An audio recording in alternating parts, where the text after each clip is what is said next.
আচ্ছা বন্ধুরা, তোমরা কি কখনো ভেবে দেখেছ শীতকালে একটা কাঠের চেয়ারে বসলে যতটা না ঠান্ডা লাগে, লোহার চেয়ারে বসলে পাছাটা একদম বরফ হয়ে যায় কেন?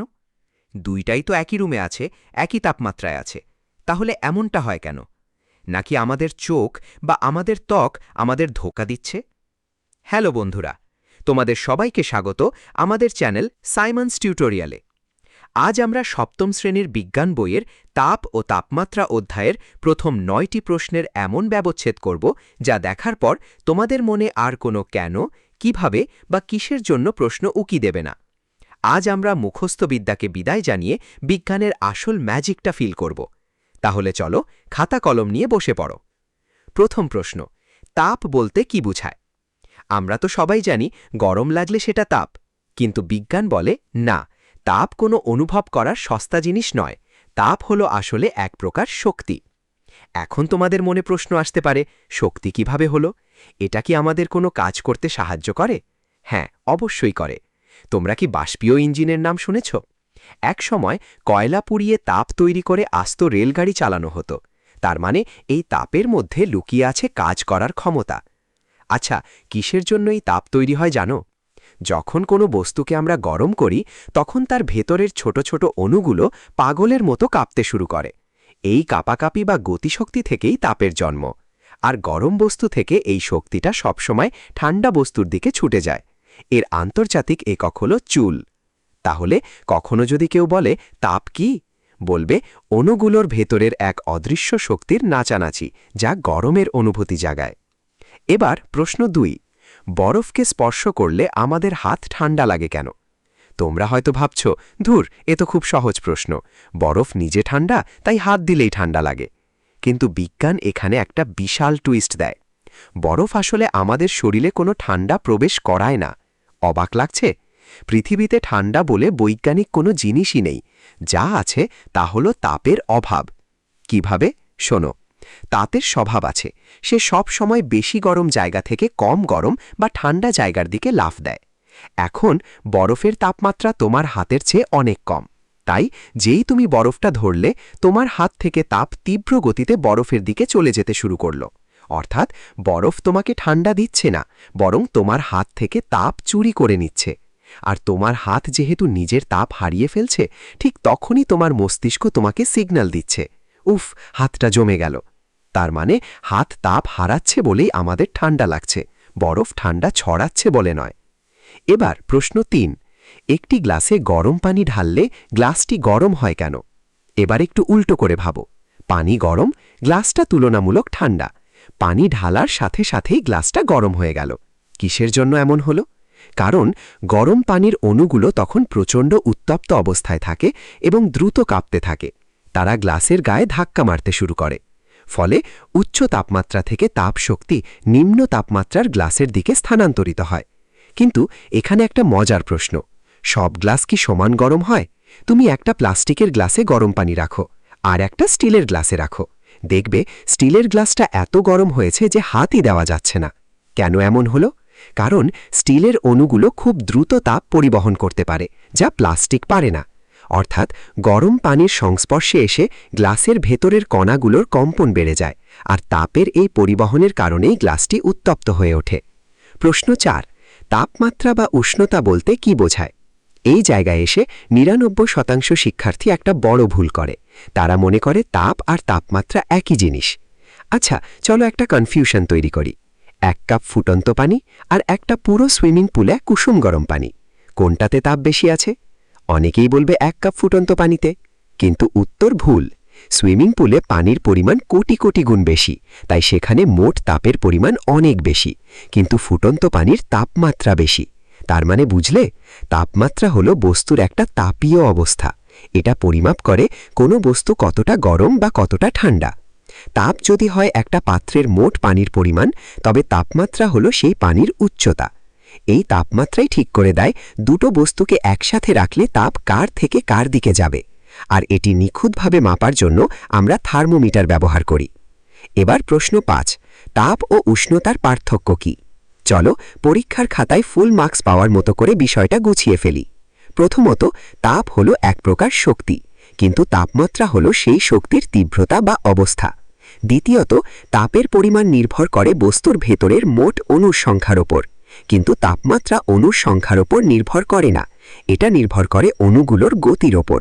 তৃতীয়ত, সবচেয়ে বড় পার্থক্য হলো এদের মাপার যন্ত্রে। তাপ মাপা হয় ক্যালোরিমিটার দিয়ে, আর তাপমাত্রা মাপা হয় থার্মোমিটার দিয়ে। চতুর্থত, তাপের একক হলো জুল, আর তাপমাত্রার একক হলো সেলসিয়াস বা কেলভিন। এই পার্থক্যটা যদি মাথায় ঢুকিয়ে নিতে পারো, তাহলে জীবনেও আর ভুল হবে না। প্রশ্ন 6, গ্রীষ্মকালে আমাদের এত গরম অনুভূত হয় কেন? তোমরা হয়তো বলবে, সূর্য মামা বেশি আলো দেয় তাই। কিন্তু শীতকালেও তো রোদ ওঠে, তখন কেন অত গরম লাগে না? কিসের জন্যই তফাৎ? কারণ হলো সূর্যের কোণ বা অ্যাঙ্গেল। গ্রীষ্মকালে পৃথিবী সূর্যের এমন এক অবস্থানে থাকে, যার কারণে সূর্যরশ্মি আমাদের মাথার ওপর প্রায় খাড়াভাবে বা লম্বভাবে পড়ে। যখন আলো খাড়াভাবে পড়ে, তখন তা অল্প জায়গার মধ্যে তীব্রভাবে আঘাত করে, ফলে চারপাশের বাতাস, মাটি, ঘরবাড়ি সব স্পঞ্জের মতো তাপ শুষে নেয়। এখন আমাদের শরীরের স্বাভাবিক তাপমাত্রা প্রায় 98.4 ডিগ্রি ফারেনহাইট, কিন্তু গ্রীষ্মকালে চারপাশের পরিবেশের তাপমাত্রা যখন 100 ডিগ্রি পার হয়ে যায়, তখন আমাদের শরীর আর বাইরে তাপ ছাড়তে পারে না, উল্টো পরিবেশ থেকে তাপ আমাদের শরীরে ঢুকতে চায়। তার উপর বাতাসে জলীয় বাষ্প বেশি থাকার কারণে শরীর থেকে ঘাম সহজে বাতাসে মিশতে পারে না। এই ডাবল অ্যাটাকের কারণে গ্রীষ্মকালে আমাদের এত দম বন্ধ করা গরম লাগে। প্রশ্ন 7, থার্মোমিটার কি তা ব্যাখ্যা করো। আচ্ছা, আমাদের যখন জ্বর হয়, মা আমাদের কপালে হাত দিয়ে বলেন, বাবা তোর তো গা অনেক গরম। কিন্তু মা কি হাত দিয়ে বলতে পারবেন জ্বর ঠিক 101 ডিগ্রি নাকি 102 ডিগ্রি? পারবেন না, কারণ আমাদের স্পর্শ অনুভূতি সবসময় সঠিক হিসাব দিতে পারে না। আর এই কতটা গরম তার নিখুঁত হিসাব বের করার জন্যই তৈরি হয়েছে থার্মোমিটার। এটি হলো তাপমাত্রা মাপার একটি সূক্ষ্ম বৈজ্ঞানিক যন্ত্র। সাধারণত এটি কাঁচের তৈরি একটি সরু নল হয়, যার ভেতরে একটি বিশেষ তরল, যেমন পারদ বা অ্যালকোহল, রাখা থাকে। যখনই এই যন্ত্রটি কোনো গরম বস্তুর সংস্পর্শে আসে, ভেতরের তরলটি তাপ পেয়ে আয়তনে বেড়ে যায় এবং নলের সরু পথ পেয়ে উপরের দিকে উঠতে থাকে। নলের গায়ে থাকা দাগ দেখে আমরা সঠিক তাপমাত্রা বলে দিতে পারি। প্রশ্ন 8, থার্মোমিটারে কেন অন্য কিছু না দিয়ে পারদই ব্যবহার করা হয়? পানি তো খুব সস্তা, পানি কেন দেওয়া হলো না? চলো কনফিউশনটা দূর করি। পানির একটা খুব খারাপ অভ্যাস আছে। পানিকে যদি তুমি কাঁচের বোতলে রাখো, সে কাঁচের গায়ে লেগে থাকে। থার্মোমিটারে পানি দিলে সে ওঠানামা করার সময় কাঁচের গায়ে লেগে থাকবে, ফলে সঠিক রিডিং পাওয়া যাবে না। তাছাড়া পানি 100 ডিগ্রি সেলসিয়াসে ফুটে বাষ্প হয়ে যায়, আর 0 ডিগ্রি সেলসিয়াসে জমে বরফ হয়ে কাঁচ ফাটিয়ে দিতে পারে। কিন্তু পারদ হলো একটা চমৎকার তরল ধাতু। এর 1 নম্বর সুবিধা, পারদ সামান্য তাপ পেলেই খুব দ্রুত এবং সমানভাবে প্রসারিত হয়। 2 নম্বর সুবিধা, পারদ কাচের গায়ে বিন্দু মাত্র লেগে থাকে না, তাই সে খুব মসৃণভাবে ওঠানামা করতে পারে। 3 নম্বর সুবিধা, পারদ দেখতে রূপোলি এবং ভীষণ চকচকে, তাই বাইরে থেকে কাচের মধ্য দিয়ে খুব সহজেই দাগগুলো চোখে পড়ে। এই সব অলরাউন্ডার গুণের জন্যই পারদ থার্মোমিটারে রাজত্ব করছে। এবার প্রশ্ন 9, পারদ থার্মোমিটারের গঠনটি কেমন? চলো একটা পারদ থার্মোমিটারকে মনে মনে এক্স-রে করি। এটি মূলত একটা সোজা, সরু এবং সমান ব্যাসের কাঁচ নল দিয়ে তৈরি। এই নলের দেওয়ালটা বেশ পুরু হয়, কিন্তু ভেতরের ফাঁপা পথটা চুল পরিমাণ সরু হয়। নলের একদম নিচের মাথায় থাকে একটা পাতলা কাঁচের তৈরি ছোট বাল্ব বা থলি। এই বাল্বের ভেতরেই সব পারদ জমা থাকে। বাল্বটি পাতলা কাচের কেন করা হয় জানো? যাতে বাইরের তাপ খুব দ্রুত ভেতরের পারদে পৌঁছাতে পারে। আর এই কাঁচ নলের গায়ের ওপর নিখুঁতভাবে স্কেল বা সংখ্যাগুলো খোদাই করে লেখা থাকে। যখন বাল্বটি তাপে স্পর্শ পায়, পারদ প্রসারিত হয়ে নলের সরু ছিদ্র দিয়ে উপরে ওঠে। গঠনটা কত সিম্পল, কিন্তু এর কাজ কত নিখুঁত, ভেবে দেখেছ?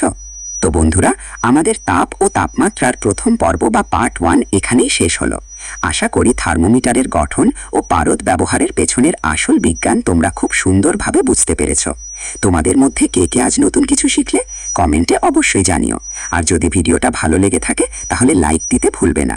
আমাদের 10 নম্বর প্রশ্নটি হল, নিম্ন স্থিরাঙ্ক বলতে কি বোঝায়?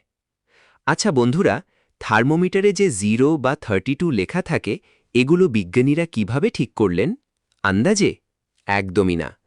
যে কোনো মাপজোখের স্কেল বা রুলার তৈরি করতে গেলে দুটো ফিক্সড বা নির্দিষ্ট বিন্দু লাগে। তার মধ্যে প্রথম বিন্দুটি হল নিম্ন স্থিরাঙ্ক।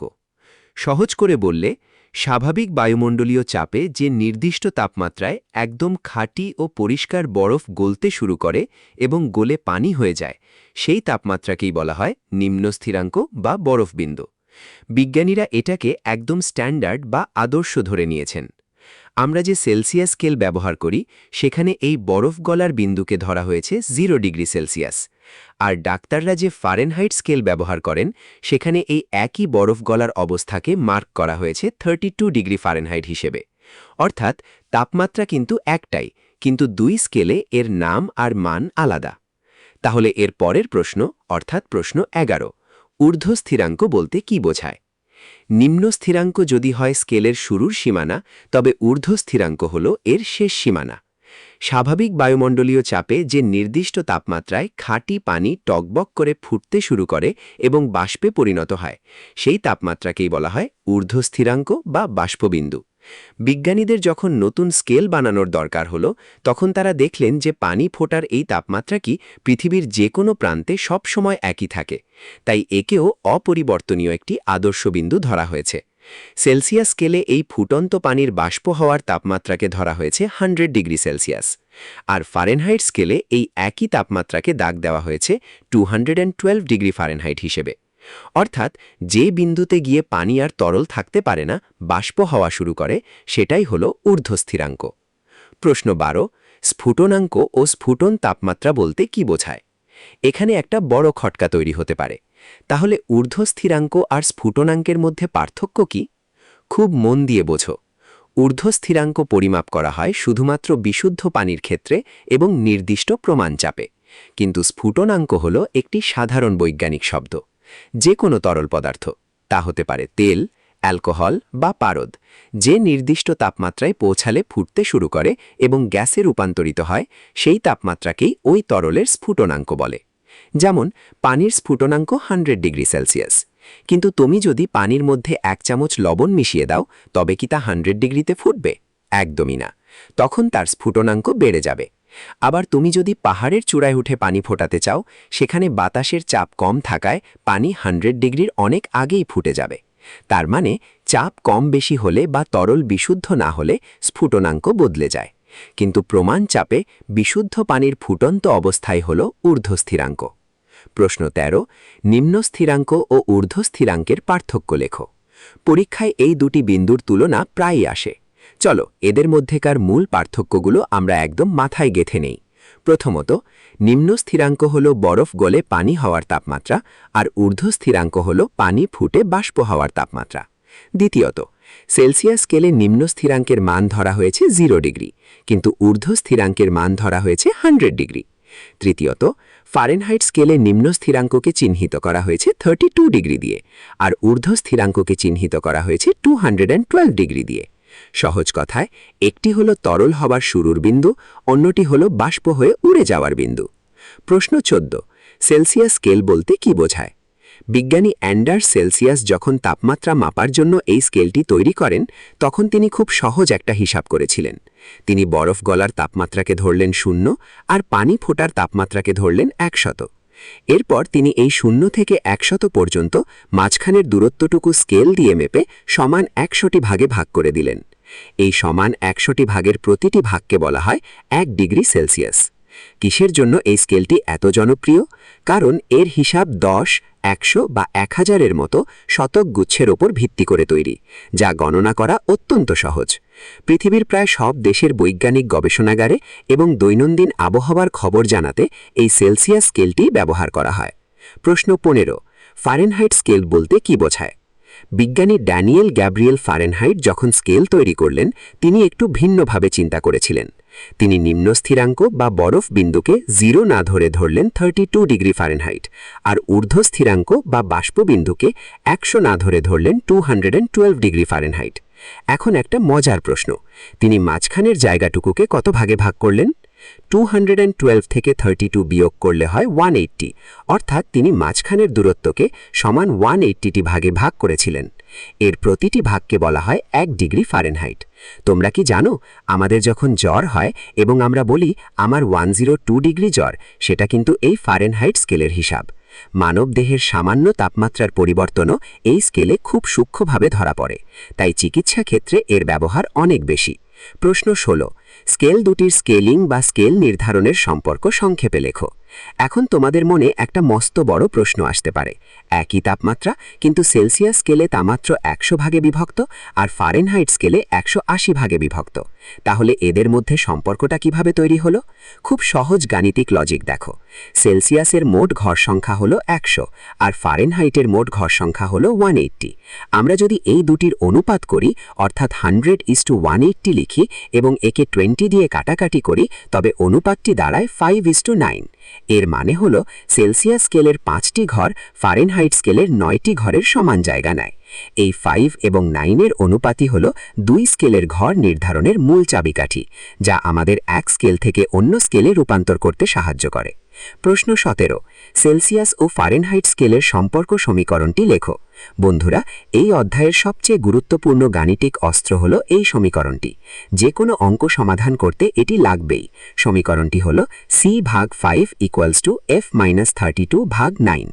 এখানে c হল সেলসিয়াস স্কেলে প্রাপ্ত তাপমাত্রা আর f হল ফারেনহাইট স্কেলে প্রাপ্ত তাপমাত্রা। কিভাবে এই সমীকরণটি কাজ করে? ধরো তোমাকে বলা হলো সেলসিয়াস স্কেলে তাপমাত্রা 40 ডিগ্রি, ফারেনহাইটে কত? তুমি শুধু c এর জায়গায় 40 বসিয়ে দেবে, তারপর কোনাকুনি গুণ বা আর গুণন করে সহজেই f এর মান বের করে ফেলতে পারবে। এই একটিমাত্র সমীকরণ মনে রাখলে পরীক্ষার সব গাণিতিক সমস্যার সমাধান তোমরা বুলেটের গতিতে করতে পারবে। তো বন্ধুরা, এই ছিল আমাদের তাপ ও তাপমাত্রা অধ্যায়ের দ্বিতীয় পর্ব এবং সব প্রশ্নের একদম বিস্তারিত ও সহজ ব্যাখ্যা। আশা করি এখন পুরো অধ্যায়ের প্রতিটা খুঁটিনাটি বিষয় তোমাদের কাছে একদম পরিষ্কার হয়ে গেছে এবং তোমরা পরীক্ষায় এগুলো সুন্দরভাবে গুছিয়ে লিখতে পারবে। তোমাদের মধ্যে কারা কারা আজ নতুন কিছু শিখলে কমেন্টে অবশ্যই জানিও। আর যদি তোমরা চাও এই সূত্রের সাহায্যে কিভাবে পরীক্ষায় আসা অঙ্কগুলো সমাধান করতে হয় তার উপর একটা আলাদা ক্লাস তৈরি করি, তবে নিচে কমেন্ট করে জানাও। ক্লাসটি ভালো লাগলে লাইক দাও এবং তোমার বন্ধুদের সাথে শেয়ার করতে ভুলো না। বিজ্ঞানের জটিল বিষয়গুলো এরকম সহজ করে শিখতে আমাদের সাইমন্স টিউটোরিয়াল চ্যানেলটি এখনই সাবস্ক্রাইব করে রাখো। দেখা হবে আগামী ক্লাসে। ততক্ষণ ভালো থাকো, শিখতে থাকো।